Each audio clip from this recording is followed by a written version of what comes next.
우리가 부를 마지막 이름 하나님, 이것이 오늘 말씀의 주제입니다. 우리가 계속 사순절을 맞고 있습니다. 사순절이란 예수님이 십자가에 죽으시는, 돌아가시는 그 전 40일 동안을 말합니다. 그래서 하나님이 우리를 향한 사랑과 주님의 고난을 깊이 묵상하며 하나님 앞에 어떠한 인생을 살아야 될까 돌아보는 귀한 기간입니다. 고난을 받으면, 그것도 이해할 수 없는 깊은 고난을 받으면 둘이 반드시 필요합니다. 하나는 하나님입니다. 그리고 또 하나는 좋은 사람입니다. 하나님께서는 우리에게 좋은 사람을 보내서 위로할 때도 있고 힘을 주실 때도 많이 있습니다. 하나님이 역사하실 때는 대부분 90% 이상 사람을 통해서입니다. 우리 주님이 겟세마네 동산에 가실 때였습니다. 십자가에 죽으시기 전에 겟세마네 동산에서 결정적인 기도를 하나님께 드립니다. 그때 사랑하는 제자들을 데리고 갑니다. 그래서 나와 함께 깨어 있어라. 여기서 같이 기도하자꾸나. 그러면서 우리 주님까지도 사람을 데리고 갔습니다. 보세요. 마태복음 26장 36절. 이에 예수께서 제자들과 함께 겟세마네라 하는 곳에 이르러 제자들에게 이르시되 내가 저기 가서 기도할 동안에 너희는 여기 앉아 있으라 하시고 베드로와 세베대의 두 아들을 데리고 가실새 고민하고 슬퍼하사 이에 말씀하시되 내 마음이 매우 고민하여 죽게 되었으니 너희는 여기 머물러 나와 함께 깨어 있으라 하시고. 우리 주님도 결정적인 고난 앞에서 사랑하는 사람 데리고 가잖아요. 이렇듯 사랑하는 사람이 깊은 고난을 당하는 때 되게 필요합니다. 그래서 좋은 이웃이 되어야 합니다. 오늘 그래서 그 말씀을 먼저 나눕니다. 좋은 이웃이란 무엇인가? 고난당하는 자에게 좋은 이웃은 침묵해 줍니다. 침묵하고 경청합니다. 고난, 특히 깊은 고난을 당할 때는 딱히 할 말이 없습니다. 제3자의 입장에서 객관적으로 이론적으로 던져주는 말은 고통을 더할 뿐입니다. 그냥 들어주는 것이 제일입니다. 아프니까 인생이라는 말도 절제하십시오. 모든 것이 잘 될 거야 라는 틀에 박힌 말, 더군다나 분명 하나님의 뜻이 있을 거야 하는 말도 쉽게 해서는 안 됩니다. 이 또한 지나가리라, 고난은 변장된 축복이라는 말도 절제해야 합니다. 되도록 깊은 고난을 당한 사람 앞에서는 침묵해 주어야 합니다. 마치 우리 성도들 중에는 잘못하면은 내가 인생의 모든 질문에 답할 수 있다라는 착각에 빠지는 경우도 있습니다. 또한 모든 질문에 답해 주어야 한다라는 강박증에 빠진, 그래서 내가 하나님을 변호해야 된다라는 하나님의 변호사 역할을 하려고 하는, 해야 된다라고 하는 생각하는 분들도 또한 있습니다. 뿐만 아니라 고난에 대해 내가 도전적이고 적극적인 말을 해줌으로써 그를 도울 수 있다라고 이야기하는 사람도 있습니다. 일부는 맞을 것입니다. 그러나 깊은 고난을 당할수록은 침묵해야 됩니다. 잘못하면은 그 고난당하는 사람한테 죄책감을 심어주기도 하고 자신의 우월한 신앙의식을 그걸 통해서 드러내기도 합니다. 수많은 목사들이요, 수많은 신학자들이, 그리고 하나님의 말씀인 성경을 통해서 밝히 보여주지 않는 고난의 신비라는 것이 있어요. 그걸 내가 다 아는 양 말해서는 안 됩니다. 고난은 신비입니다. 다 알 수가 없습니다. 그래서 왜 그 사람이 그 고난을 당하고 있는지, 어떤 이유인지 모르는 경우도 많이 있습니다. 그때는 침묵해 주어야 합니다. 큰 고난을 당한 사람이면 기상나팔 소리, 큰 소리, 바른 소리가 들리지 않습니다. 그냥 함께 있어주는 무음의 소리, 침묵의 소리가 들릴 뿐입니다. 그것이 좋은 이웃으로서 해야 될 일입니다. 또한 고난당하는 사람에게 좋은 이웃이란 뭐냐면 같이 울어주는 것입니다. 자, 로마서 12장 15절에 이런 구절이 나옵니다.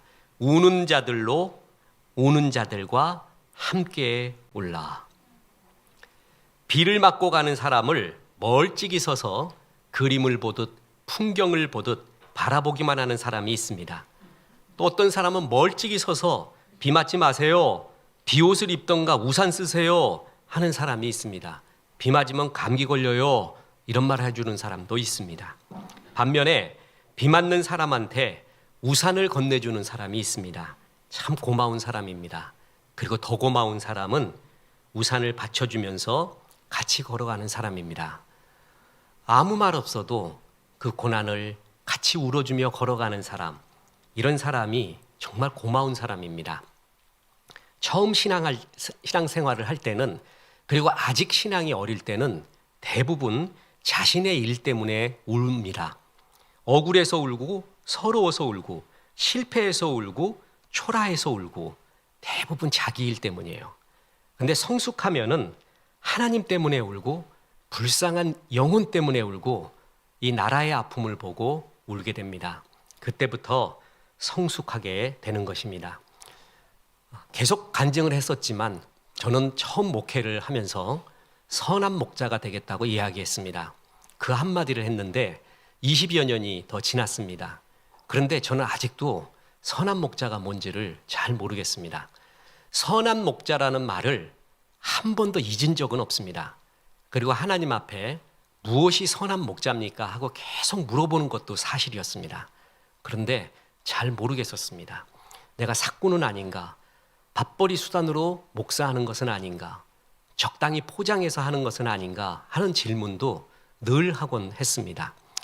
그 선한 목자가 뭔가 아직도 모르겠지만, 또한 내가 아직도 그런 사람이 아니라고 느끼고 있지만, 한 가지 요즘 들어 더 깊이 느껴지는 것은 있습니다. 저도 저 때문에 울었습니다. 내가 억울할 때 울고, 그리고 내가 초라할 때 울고, 내가 비참할 때 울고, 우는 거에 거의 대부분이 나 때문에 울었습니다. 근데 어느 날부턴가 성도가 너무 긍휼히 여겨지는 거예요. 그냥 그야말로 성도가 너무 불쌍하게 여겨지는 마음, 그냥 불쌍한 감정의 차원이 아니라 같이 이렇게 울고 싶고, 또한 심지어는 몸까지 아파지는 거예요. 그럴 때가 이렇게 왔습니다. 여러분, 벙어리 소녀의 눈빛을 봤습니까? 저는 한 번 본 적이 있는데 그 강렬함을 잊을 수가 없습니다. 말은 못하는데 눈으로 말하잖아요. 깊은 고난, 이해할 수 없는 고난을 당한 성도의 눈빛이 그래요. 그 앞에서 아무 말도 못하겠어요. 그냥 너무 안쓰럽고 딱합니다. 그리고 목사로서 솔직히 해줄 말이 없어요. 인과관계가 뚜렷한 고난은 이야기하기가 쉽습니다. 그런데 우리가 당하는 고난 중에는 이유를 알 수 없고 인과관계를 모르는 고난, 그것도 있습니다. 내가 잘했는데도 고난받는 거, 정말 잘하려고 하는데도 알 수 없는 고난을 온팡 당하는 거, 그것도 작은 고난이 아니라 깊은 고난 당할 때, 그때는 정말 해줄 말이 없습니다. 요즘 고난에 대한 책을 마무리하고 있습니다. 출판을 부탁받아서 고난에 대한 책은 반드시 이렇게 저술해야 된다라고 믿고 있어서, 그리고 그동안의 자료도 있어서 잘 쓰리라고 생각을 했습니다. 그래서 나름 잘 썼습니다. 그리고 참고서적 한다고 이제껏 고난에 대한 책만 한 120권 이상 읽었습니다. 그래서 나름 쓸만하다라고 여겼어요. 근데 쓰다가 못 씁니다. 쓸 수가 없어요. 고난에 대한 모든 글을 쓰는 게 아니라 그중에 베드로전서 2장 우리가 설교했던 고난의 세 이유 있지 않습니까? 부당한 고난, 그리고 죄로 인한 고난, 그리고 하나님의 것을 택함으로 인한 고난, 세 가지로 축소를 했어요. 그래서 쓰는데 잘 써나가는데 어디서 걸렸냐 하면 부당한 고난, 거기서 진도가 안 나갑니다. 한 달 동안 끙끙 앓았습니다. 글을 쓸 수가 없었어요. 여러분, 혼불이라는 소설 아십니까? 그 최명희가 쓴 혼불이라는 장편 소설이 있습니다. 최명희 씨가 그거 쓰고 나서 죽게 됩니다. 이모모라는 시인이 있는데 제가 참 좋아하는 그 스승님이 그에게 시를 쓰지 말라 그랬어요. 넌 더 이상, 너 더 쓰면 죽는다는 거예요. 쓰지 말라 그랬어요.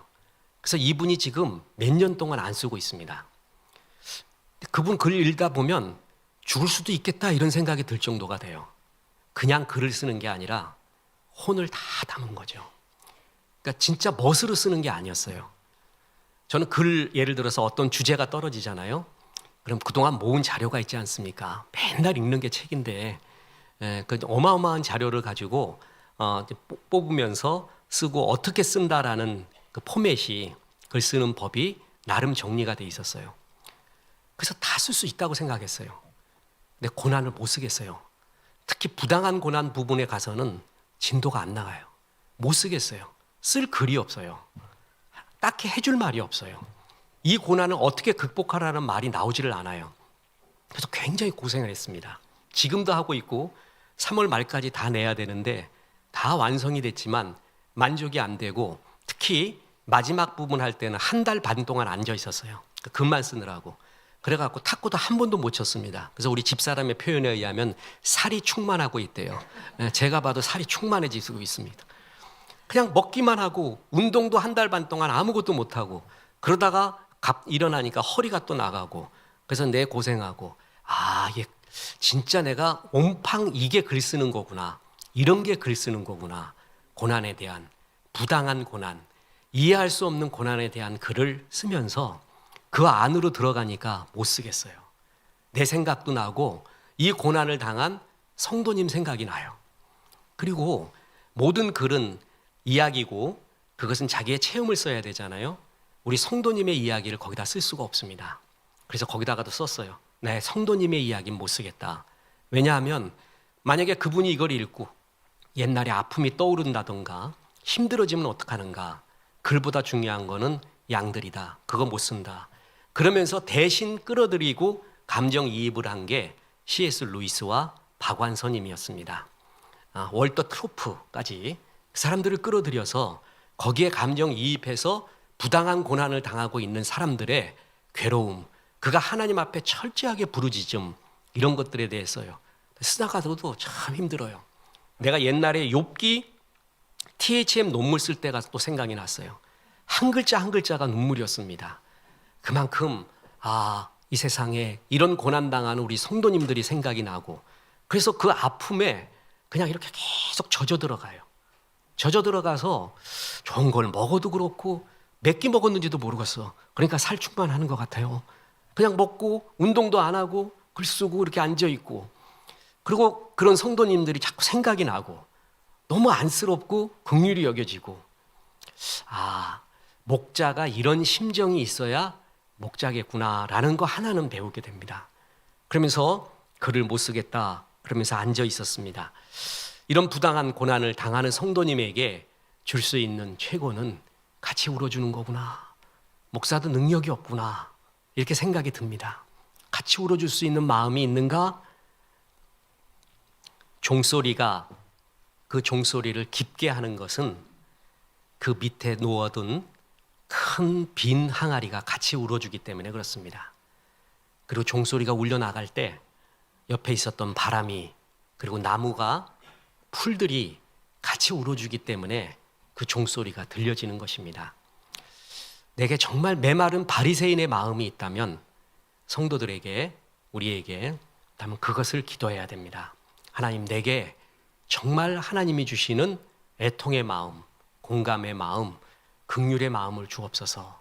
그래서 그 고통당하고 있는 사람과 같이 울어줄 수 있는 그런 따뜻한 마음, 심정, 그것이 정말 중요하고, 그게 리더의 모습이요, 리더의 자격이요, 또한 목사뿐만 아니라 구역장, 우리 작은 목자들 있잖아요.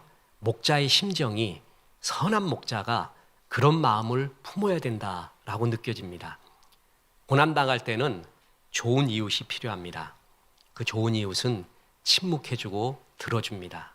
그리고 같이 울어줍니다. 그런데 정말 꼭 해야 될 일은 있습니다. 그게 뭐냐면 중보기도라는 것이죠.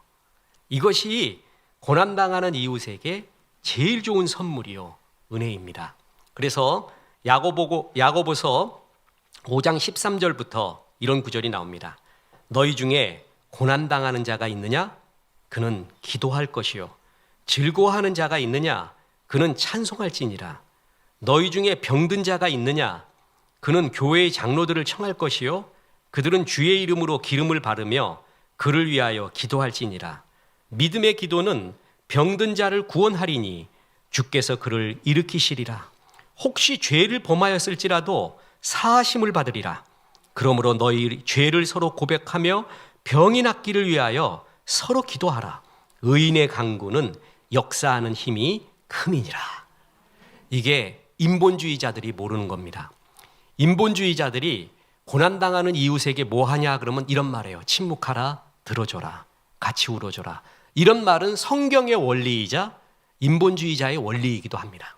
하나님이 일반 은총으로 다 주신 거예요. 근데 인본주의자들이 모르는 게 이거예요. 기도의 힘이에요. 기도는 힘이 있습니다. 그래서 같이 울어주는 것만, 또한 침묵하고 같이 들어주는 것만으로 그가 치유 안 됩니다. 하나님이 해주셔야 됩니다. 그걸 위해서 우리는 하나님 앞에 그 고난당하는 자를 위해 뭘 해줘야 돼요? 기도를 해줘야 돼요. 이게 할 수 있는 최고의 이웃의 일인 것입니다. 자, 사람은 한계가 뚜렷합니다. 보세요. 마태복음 26장 40절에 제자들에게 오사 그 자는 것을 보시고 베드로에게 말씀하시되 너희가 나와 함께 1시간도 이렇게 깨어 있을 수 없더냐? 기껏 데리고 왔더니 1시간도 안 깨어 있고 잠만 자요. 주무시기만 해요. 그냥 찜질방에 온 거예요. 그냥 기도의 처절한 동산인데 찜질방같이 주무시는 거예요. 사도들이. 어쩌면 좋겠어요. 그래서 이게 우리 인간의 한계라는 거죠. 욥이 고난당할 때 세 친구가 찾아오죠. 엘리바스, 빌닷, 소발. 처음에 되게 잘했습니다. 멀리 서서 욥에게 다가가지 않고 같이 울었습니다. 통곡하고 아무 말도 안 했습니다. 그 침묵을 깬 게 욥 자신이었습니다. 욥이 내가 힘들구나, 평온도 없고 안일도 없고 휴식도 없고 불안만 있구나 라고 이렇게 힘들어해요. 그걸 들은 엘리바스, 빌닷, 소발이 이제 본물 터지듯이 말을 시작합니다. 이게 안타깝습니다. 더 들었어야 돼요. 더 침묵했어야 돼요. 더 듣고만 있었어야 돼요. 근데 욥이 한마디 하니까 기다렸다는 듯이 말을 하기 시작을 합니다.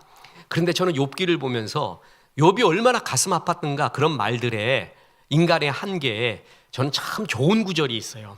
이 구절 보고 이게 우리가 정말 돌아봐야 될 구절이다라고 생각한 구절이 나옵니다. 뭐냐 하면 욥기 6장 28절입니다. 거기에 이런 구절이 나와요. 이제 원하건대 너희는 내게로 얼굴을 돌리라. 세 친구들이 얼굴을 안 보며 말하는 거예요. 얼굴을 본다는 건 뭐냐 하면 그의 마음으로 들어간다는 거예요. 그의 심정을 이해한다는 거예요. 그를 지극히 사랑하는 눈빛으로 바라보면서 이해하는 마음으로 들어가는 건데 얼굴을 보지 않고 말해요. 그 얘기는 뭐냐면 네가 어떤 고난을 당했던 간에 나는 내 이야기를 하겠다. 내가 생각하는 해석법을 이야기하겠다. 그 얘기예요. 이게 바로 인간의 한계라는 것이죠. 얼굴을 돌리고 말하고 있는 모습. 욥은 총을 맞은 듯 마음이 문드러져 갔습니다. 정말 하나님과 이야기하고 싶다고 말합니다. 그런데 계속 세 사람은 하나님 대신에 말해주고 있습니다. 그러면서 그 끝이 욥기 6장 25절에 이렇게 말합니다. 옳은 말이 어찌 그리 고통스러운고 너희의 책망은 무엇을 책망함이냐. 옳은 듯한 말이 왜 그렇게 나한테 고통스러운가. 그리고 욥기 13장 4절에 너희는 거짓말을 지어내는 자여 다 쓸모없는 의원이라. 의원같이 말하는데 다 쓸데없는 돌팔이다. 이렇게 말하고 있는 거예요. 이게 인간의 한계예요. 아무리 좋은 사람도 이런 실수를 하게 됩니다. 그렇기 때문에 깊은 고난을 당하고 있는 사람한테 사람이 필요한데 참 조심해야 될 것이, 절제해야 될 것이 말이고, 그래서 침묵하고 경청하고 들어주고 같이 울어주고 특히 그를 위해 뭐 해주고요? 기도를 해주는 거예요. 이게 고난당하고 있는 사람 앞에 해줄 수 있는 최고의 이웃입니다. 사람의 역할입니다. 그런데 결국은 고난의 끝에 하나님의 이름을 불러야 됩니다. 하나님이 결국은 모든 고난의 끝 종점에 와 계시는 해답인 것입니다. 그래서 마태복음 26장 42절에 다시 두 번째 나아가 기도하여 이르되 내 아버지여 만일 내가 마시지 않고는 이 잔이 내게서 지나갈 수 없거든 아버지의 원대로 되기를 원하나이다 하시고 결정적으로 하나님 앞에 겟세마네에서 예수님이 기도하잖아요. 그리고 오늘 본문 보세요. 마태복음 27장 46절에 제9시쯤에 예수께서 크게 소리질러 이르시되 엘리 엘리 라마 사막다니 하시니 이는 곧 나의 하나님 나의 하나님 어찌하여 나를 버리셨나이까 하는 뜻이라. 예수님은 끝까지가 하나님을 나의 하나님이라고 부릅니다. 예수님이요 나의 하나님 어디 계십니까? 이게 무슨 나를 버리셨나이까 이렇게 말하잖아요. 그게 무슨 말이에요? 하나님 어디 계십니까? 내가 고난당하고 있는데 도대체 어디 있습니까? 어서의 능력의 손으로 나를 좀 구원해 주세요. 이 말이에요. 우리가 진짜 깊은 고난 당할 때 이 기도하지 않습니까? 예수님이 똑같이 그 기도한 거예요. 그래도 누구를 부르고 있어요? 하나님을 부르고 있습니다. 고난의 종점에 하나님이 기다리십니다. 인간의 끝이 하나님의 시작입니다. 우리가 끝자락에 부를, 고난의 끝자락에 부를 이름은 역시 하나님이라는 것입니다. 이상한 신비가 있습니다. 성도가 극도의 실망과 좌절을 느끼고 삶의 엉망이 된 상황에도 그래도 하나님께 부르진다는 것입니다. 절규이든 원망이든 반항이든 하나님께 묻고 또 묻고 소리칩니다.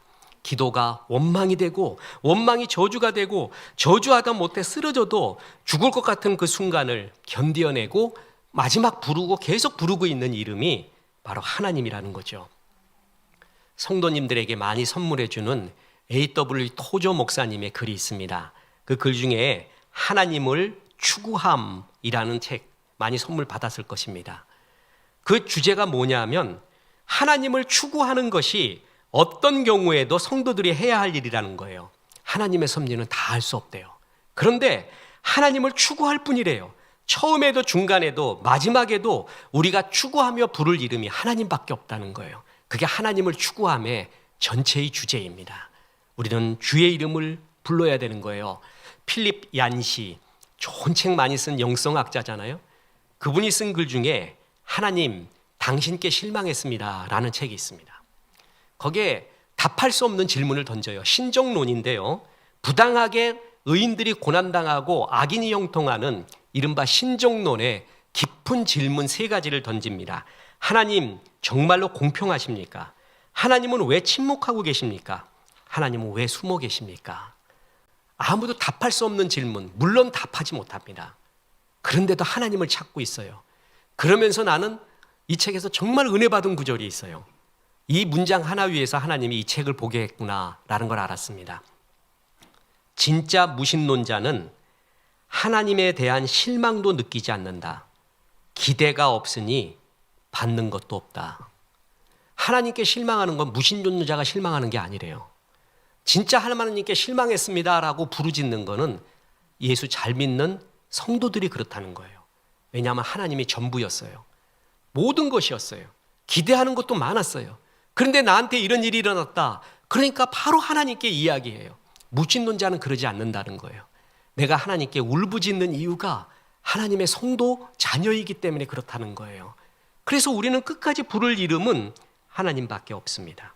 아무 내용이 없는 기도, 끙끙 앓는 신음소리만 나더라도 우리는 하나님께 매달린다라는 겁니다. 박완서 이야기했죠.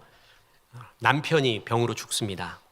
근데 그해 3달 뒤에 생떼 같은 아들, 의대 다니던 아들이 교통사고로 죽습니다. 그래서 박완서 선생은 그때부터 절규를 하면서 한 말씀만 하소서라고 부르짖기 시작을 하죠. 이 얘기를 했더니 우리 집사람이 그럽니다.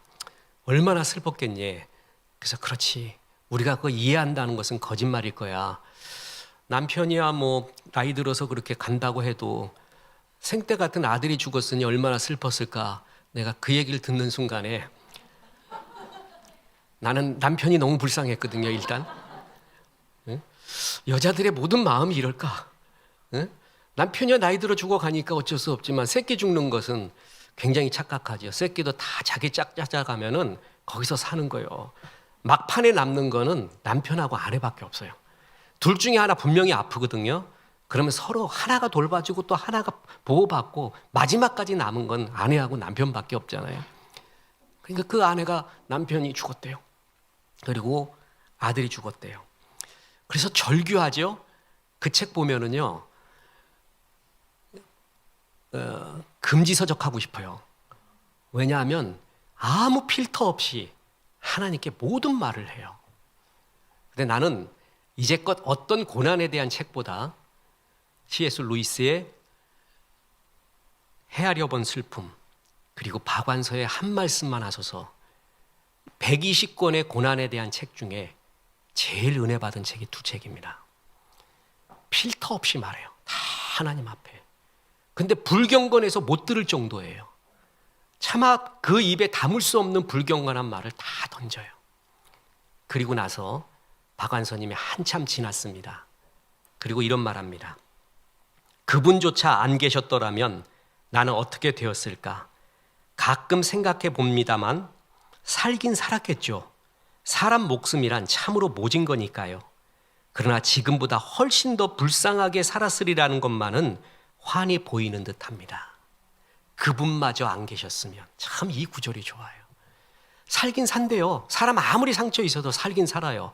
여러분, 죽는 건 한순간이고 사는 건 매일인 거 아세요? 사는 게 더 힘든 거예요.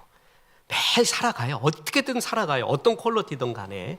그런데 살긴 살았지만 정말 저질로 살았을 거라는 거예요. 너무 힘들게 살았을 거라는 거예요. 하나님이 없었으면. 하나님께 부르짖었기에 그나마 지금이라도 이렇게 살 수 있었다라는 거예요. 그죠? 은희경이라는 소설가가 있습니다. 그 사람이 쓴 행복한 사람은 시계를 보지 않는다라는 소설이 있는데요. 거기에 기가 막힌 구절이 있어요. 난 정말 근래에 읽은 소설 중에 이것처럼 기가 막힌 문장은 보지를 못했어요. 거기에 이런 구절이 나옵니다. 내 친구 중에는 세상의 인연이 다 번뇌라며 강원도 어느 절로 들어가다가 시외버스 안에서 군인 옆자리에 앉게 되어 2달 만에 결혼한 애가 있다. 인연을 끊겠다는 사람일수록 마음 깊이에는 사람에 대한 그리움이 강하다. 벗어나려고 하면서도 집착의 대상을 찾는 것이 인간이 견뎌야 할 고독의 본질인지도 모른다. 정말 기가 막혀요. 사람한테 상처받아서 나 이제 사람 다 싫어서 이제 머리 깎고 산으로 간다 하고 시외버스 타고 왔는데 멋진 군인이 앉았대. 그래서 알콩달콩 얘기하다가 그 사람하고 결혼했대. 사람에 대한 집착이 아니라 사람은 사람을 찾을 수밖에 없다라는 본질의 얘기예요. 그리고요, 사람은 하나님의 형상대로 지음받은 우리는 하나님을 찾을 수밖에 없다는 본질이에요.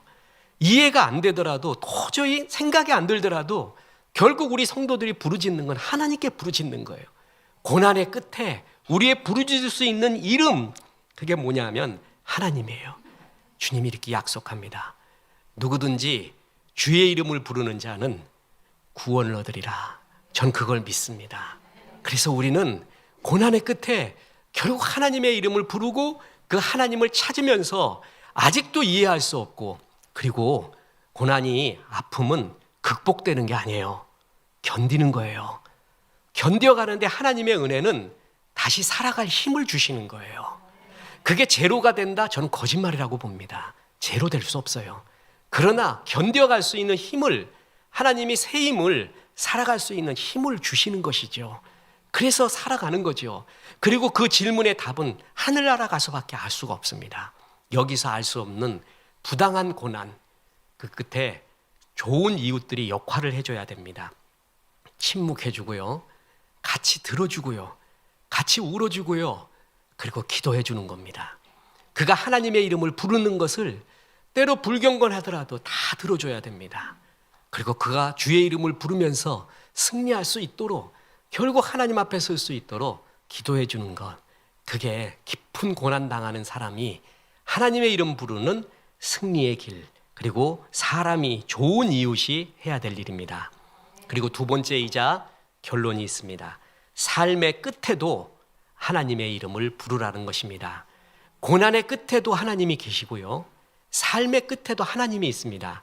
그래서 삶이 다하는 순간 하나님의 이름을 부르고요, 그때만 잘 안 불러져요. 그래서 지금부터 많이 부르세요. 자, 지금부터 예수의 이름, 하나님의 이름을 많이 불러야 그 삶의 끝에도 하나님, 내 영혼을 맡깁니다 하는 말이 나오는 거예요. 분명히 저는 예언하건대 여러분 지금 이제 30 됐으니까 70년 후에는 여기 없을 것 같아요. 저도 같이 가서 천국 가서 보고 맛있는 만나 남은 거 좀 먹고 그렇게 천국에서 볼 거거든요. 분명히 그날이 반드시 옵니다. 어떤 젊은이라도 그때 하나님의 이름을 삶의 끝에서 불러야 되고, 마지막에 부를 수 있는 것은 그거밖에 없습니다. 보세요, 우리의 수려한 젊음도 결국은 시듭니다. 저도 여러분같이 아름다운 젊은 날이 있었습니다. 너무 수려해서 잠을 안 잤습니다. 잠자는 게 저는 아까웠습니다. 수련회 5박 6일이었습니다. 5박 6일 가면 5일 동안 잠을 안 잤습니다. 찬송하고 기도하고 사람 만나는 게 너무 좋았습니다. 잠을 아예 안 잤어요. 그리고 집에 와서 이틀 동안 잤습니다. 먹을 것도 먹고 여행 다니고요. 여행 지리산 배낭 메고 백두대간 간다고 텐트 치고 거기서 자는데 왜 내 텐트만 날아가냐고. 그래가지고 거기서 옆에 사람들은 옆에 텐트에 가서 라면 얻어 먹고 그때 읽었던 시집들 아주 낭만스럽게 여행하고 자전거 타고 방학 되면은 이 수련회에서 저 수련회, 저 수련회에서 이 수련회, 금식 수련회만 빼고 다 다녔어요. 그래가지고 너무 좋았어요. 책 많이 읽고 공부 열심히 했고요. 그리고 기독학생회 회장도 하고 최선을 다해서 너무 수료했어요. 저 여러분과 같이 젊은 날 그러면은 젊은 날의 초상에 대해서 할 말이 정말 많아요. 너무 좋았어요. 근데 나비처럼 날아갑니다. 먹물처럼 지워지지 않아도 나비처럼 날아갑니다. 다 그렇지 않습니까? 그래서 하나님이 그럽니다. 베드로전서 1장 24절에 그러므로 모든 육체는 풀과 같고 그 모든 영광은 풀의 꽃과 같으니 풀은 마르고 꽃은 떨어진다. 야, 그렇게 잘난 것이 많니? 이룬 것도 많고 잘했니? 그거 다 아무것도 아니다. 나중에 아무것도 아니다. 우리는 서서히 느끼고 있지 않습니까? 젊은 날에는 몰라요. 성공이 돈이 최고인 것 같이 보여요. 그렇지 않습니다. 다 없어져 갑니다. 김남숙 권사님이 우리 장례식 신방을 가는데 차를 타고 가는데 손자 태율이 얘기를 합니다. 손자가 그렇게 이쁜가 봐요. 요놈이 진짜 이뻐요. 그 할아버지 김상용 집사님 소천하셨을 때 난 그때도 잊혀지지 않는 게 관을 들어야 되잖아요. 그러니까 이제 이제 지도하는 분이 남자들 오라 그러니까 제일 먼저 뛰어가 이놈이. 그 지가 뭐 한다고 자기 남자란 건 분명하대요. 그래갖고 이제 들겠다는 거야 자기가. 그래서 얘야 일로 와. 그래갖고 내가 이렇게 데려다 놓고 그러고 있었는데 이놈이 할머니 김남숙 집사님이 권사님이 지금 일을 하고 계시잖아요. 그래서 밤 늦게 들어왔나 봐요. 그러니까 할머니 왜 이렇게 늦게 들어오세요? 나하고 좀 놀고 할머니 너무 고생해요. 그러니까 할머니 지금 알바한다. 그러니까 그러더래요. 할머니 내가 26만 원이 있는데 그거 할머니 줄 테니까 알바하지 말래요. 자기 26만 원 있대. 그거 다 모아놓은 거야. 그 조그만 돈도 벌써 계산 다 하고 있어. 근데 그거 모아놓은 게 26만 원이래. 그거 할머니 준대. 얼마나 이쁠까요? 진짜 깨물고 싶지 않아요? 손주놈이 그럴 때 말이에요. 우리 그런 어린 시절 다 있었어요. 그죠? 수려한 젊은 시절도 있었고 근데 인생 이제 죄짓기 시작하고 인생의 쓴맛 보기 시작하고 서서히 늙어가는 거예요. 그래갖고 냉장고 열어보면 내가 왜 열었는지 잘 기억이 안 나면서부터 이게 사는 건가 부르면서부터 나이 들어갈수록 그렇게 아름다웠던 사람도 다 평균이 됩니다. 전 그게 너무 좋아요. 먹는 것도요 다 비슷해 이제. 특별한 거 안 먹고 그냥 김치기 참 맛있는 게 너무 좋아. 밥 맛있는 게 너무 좋고 지나가다 우거지 있으면 그게 그렇게 좋아. 된장 잘 끓이면 너무 좋고 특별식이 필요 없어요. 다 비슷한 평균이 되어가. 생각하는 것도 비슷하고 정도의 차이는 있지만 생각도 비슷해지는 평균 되는 거 아세요? 동영상 한번 봅시다. 노인네들 저렇게 돼가는 거예요 우리가. 지구 밖의 외계에 사는 생명체를 뭐라고 할까요? 뭐라고 부르죠? 김정은 할아버지? 아리광령 벌. 뒤에 불종 소리. 갈리들이 있는 게 예. 특이요. 특이. 외계인 특급의 달에 있는 용가리. 용가리. 4년마다 한 번씩 열리는 전 세계의 스포츠 경기는 무엇일까요? 자, 네, 자, 울트라콘. 예? 자, 저기서 할아버지. 울트라콘. 월드. 엔타카티콘. 올림픽 정답이었어요. 내리는 그건 아니고 올림픽이다. 예, 올림픽. 내리픽이 아니고 올림픽이에요. 저렇게 비슷해지죠? 다시 말하지만 정도의 차이는 있지만 비슷해져요. 저거 봐도 조금 이해도 돼요. 나도 저렇게 대답할 것 같다 어떨 때는. 한 편 더 보겠습니다. 저 할머니들 할아버지들 보면서 저렇게 돼간다. 우리도 이제 가리는 거 없어요. 별로. 나이 들어갈수록 특히 가리는 거 없어요. 부끄러운 것도 없고 할 얘기 다 해버리고 가게 가서도 슈퍼 가서도 할 얘기 다 하고 전에는 쑥스러워서 묻지 못하던 거를 일부러 묻고 그래갖고 그 사람이 대답 안 해줘도 또 묻고 가리는 게 없어요. 그래서 왜 김정은이가 못 쳐들어오냐 하면 이 아줌마들 때문이에요. 이제 뭐 눈에 뵈는 게 없어요. 이제 우리 그렇게 돼가잖아요. 다 평균이 돼가요. 정도의 차이는 있지만 이렇게 돼가요. 그리고 이제 결국에는 마지막을 맞게 됩니다. 그 마지막에 누굴 불러야 되는가? 그게 하나님이에요. 아무도 없어요. 그땐 단독자로 서요. 아무리 사랑하는 사람도 같이 해줄 수 없습니다. 그때 부를 이름이 하나님입니다. 그래서 보세요. 누가복음 23장 46절에 예수께서 큰 소리를 불러 이르시되 아버지 내 영혼을 아버지 손에 부탁하나이다 하고 이 말씀을 하신 후 숨지시느니라. 아버지 내 영혼 부탁합니다. 마지막에 부를 이름 하나님이에요. 그게 그때 가서 안 나올 수가 있습니다. 지금부터 연습하세요. 지금부터 예수 이름 많이 부르고요. 하나님 이름 많이 불러요. 익숙해야 돼요. 매일매일 살면서 하나님이 불러갈 날을 생각하세요. 그래서 오늘이 아름답게 최상으로 꾸며야 됩니다. 감사하고 기뻐하고 그렇게 별 마음 쓰지 않을 일에 마음 쓰지 않고 하나님 이름 부르면서 말입니다. 저는 믿는 것이 있습니다. 우리 지난주에 소천하신 서원구 권사님 그 마지막에 주님의 이름을 불렀을 것입니다. 참 좋으신 분이었습니다. 참 겸손하시고요. 속 깊으시고요. 마음이 따뜻한 분이었습니다. 이분이 늘 주의 이름을 부르고 있다가 이제 하나님이 부르시는 그 순간에도 분명히 주의 이름을 불렀을 것입니다. 하나님 아버지, 내 영혼을 부탁합니다. 우리가 마지막에 할 수 있는 것은 그거밖에 없습니다. 그리고 내가 이루었던 것, 생각했던 것, 추구했던 모든 것, 그날은 다 내려놓습니다. 하나 남습니다. 하나님의 이름입니다. 그 전에 김희복 권사님이 소천하시기 전에 병원에 우리 진우정 집사님이 연락해서 목사님 한번 좀 와주시면 좋겠습니다. 생전 그런 말씀 없으시던 분이 그런 전화 받으면 직감을 합니다. 그래서 무거운 마음으로 내가 몇 달 전에 코엑스에서 결혼식에서 뵀던 분들인데 이게 무슨 일인가 그러고 달려갔습니다. 우리 권사님 누워 계시고 아무 말씀도 못 하시고 우리 집사님이 목사님 오셨어 여보. 네, 목사님 오셨어. 근데 그 아무런 움직이시지도 못하던 분이 반응을 하세요. 반응을 하시는 걸 느꼈습니다. 우시기까지 합니다. 그때 권사님 수고하셨습니다. 사랑하고 자랑스럽습니다. 하나님이 잘 받으실 것입니다. 다른 이야기가 필요 없어요. 하나님이 잘 받으실 겁니다. 주님이 푸른 초장 쉴 만한 물가로 인도하실 겁니다. 그 외의 얘기가 뭐가 필요하겠습니까?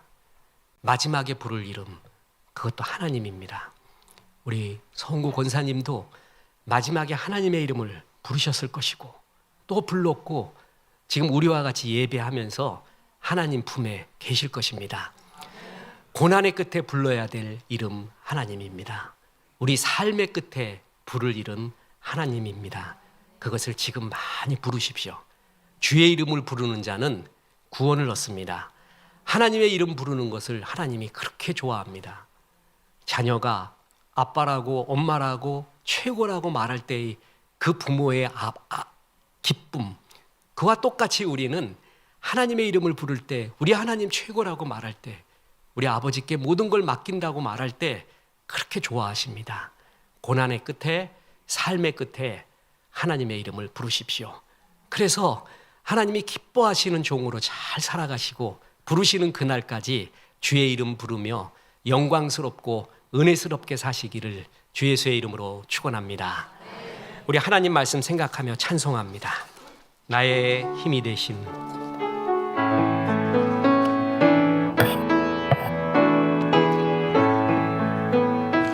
나의 힘이 되신 여호와여, 내가 주님을 사랑합니다. 주는 나의 반석이시며 나의 요새시라. 주는 나를 건지시며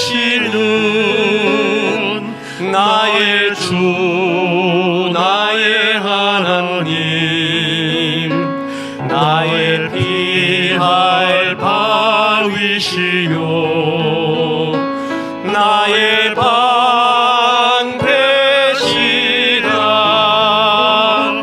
나의 하나님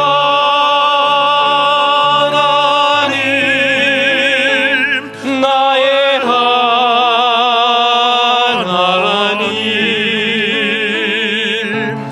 구원의 뿌리시요 나의 산성이라 나의 하나님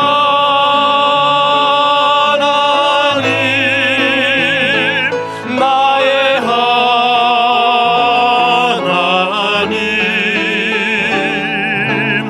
그는 나의 여호와 나의 구세주. 이제는 우리 구주 예수 그리스도의 은혜와 하나님의 크신 사랑과 성령님 하나님 예수님의 이름을 부르라 말씀하심이 이 말씀에 아멘한 성도님들, 특히 부당한 깊은 고난에 체험하고 빠져있는 성도님들, 그리고 산불 진화를 하면서 순직한 소방관의 유가족들에게 함께 하셔서 이제부터 끝날까지 크신 영광 받으시옵기를 우리 구주 예수 그리스도 이름으로 축원하옵나이다. 아멘.